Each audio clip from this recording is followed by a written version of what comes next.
Sydney में हुआ एक ऐसा हमला जिसने सिर्फ ऑस्ट्रेलिया को ही नहीं बल्कि पूरी दुनिया को हिला कर रख दिया। आज हम इसी दिल को दहला देने वाली घटना जो कि ऑस्ट्रेलिया के बोनी बीच पर घटित हुई उसके बारे में बात करेंगे। यह कोई मामूली घटना नहीं थी। यह एक ऐसी त्रासदी है जिसका असर पूरी दुनिया पर पड़ा है। तो चलिए इस पूरी घटना को और गहराई से समझते हैं कि आखिर वहां पर हुआ क्या था। सिडनी पर हुआ आतंकी हमला यही सवाल उठाता है कि आखिर उस जगह पर असल में हुआ क्या था, क्योंकि यह हमला एक शहर पर नहीं, यह हमला पूरी इंसानियत पर था। तो वो जगह थी सिडनी का मशहूर बोंडी बीच के पास आर्चर पार्क की, और डेट थी 14 दिसंबर 2025। मौका था हनुका फेस्टिवल का, जहां यहूदी समुदाय के लोग जश्न मनाने के लिए इकट्ठा हुए थे।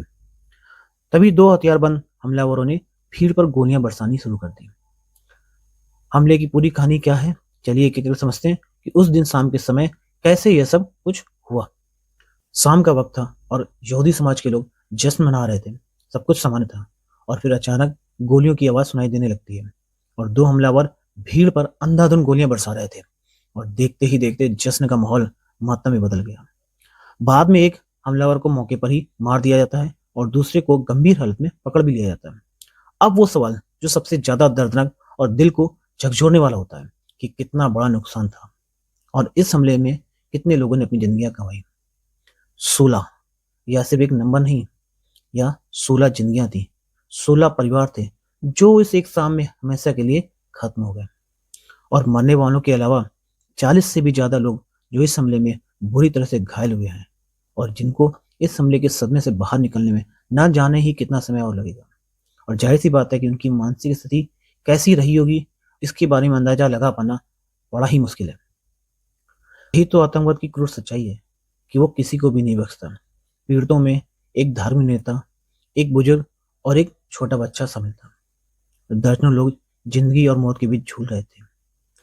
तो हमले के बाद जांच और आधिकारिक प्रक्रियाओं का दौर शुरू हुआ। तो जानते हैं कि ऑस्ट्रेलिया गवर्नमेंट ने और जांच एजेंसीज ने क्या कहा।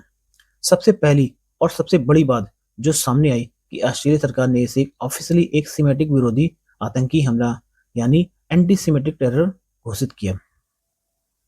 मतलब साफ था कि यह हमला सीधे सीधे यहूदी समुदाय के लोगों को निशाना बनाकर किया गया था। और जांच में जो चीज पता चली वो और भी चौंकाने वाली थी। जैसे कि हमलावर कोई और नहीं बल्कि बाप बेटे की जोड़ी थी।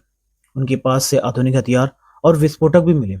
यह सारी बातें इशारा करती हैं कि यह सब अचानक हुआ हमला नहीं था, बल्कि एक सोची समझी पूरी तरह से प्लान की गई एक साजिश थी। और इसी वजह से सिडनी में सुरक्षा खास करके धार्मिक स्थलों के आसपास काफी बढ़ा दी गई है। ऑस्ट्रेलिया के प्रधानमंत्री एंथनी एल्बनीज़ ने भी इस घटना की कड़ी शब्दों में निंदा करते हुए इसे एक कायराना और अमानवीय घटना करार दिया है, और कड़ा संदेश देते हुए कहा है कि ऑस्ट्रेलिया इस घटना से झुकने वाला नहीं है। भारत की तरफ से भी प्रधानमंत्री श्री नरेंद्र मोदी ने इस हमले की कड़ी निंदा की। उन्होंने भारत की आतंकवाद के खिलाफ जीरो टॉलरेंस की नीति को एक बार फिर से दोहराया। तो यह सारी प्रतिक्रियाएं और यह पूरा हमला एक बात तो साफ कर देते हैं, और वो यह कि आतंकवाद किसी एक देश की या किसी एक शहर की समस्या नहीं है। यह एक ग्लोबल थ्रेट है, यह एक वैश्विक खतरा है। और यह सवाल आज सबसे बड़ा है कि आतंकवाद क्या सिर्फ एक देश की समस्या है, या फिर यह पूरी इंसानियत के खिलाफ एक ऐसी लड़ाई जिसको हम सबको मिलकर एक साथ लड़ना होगा। इस सवाल पर सोचना बहुत जरूरी है।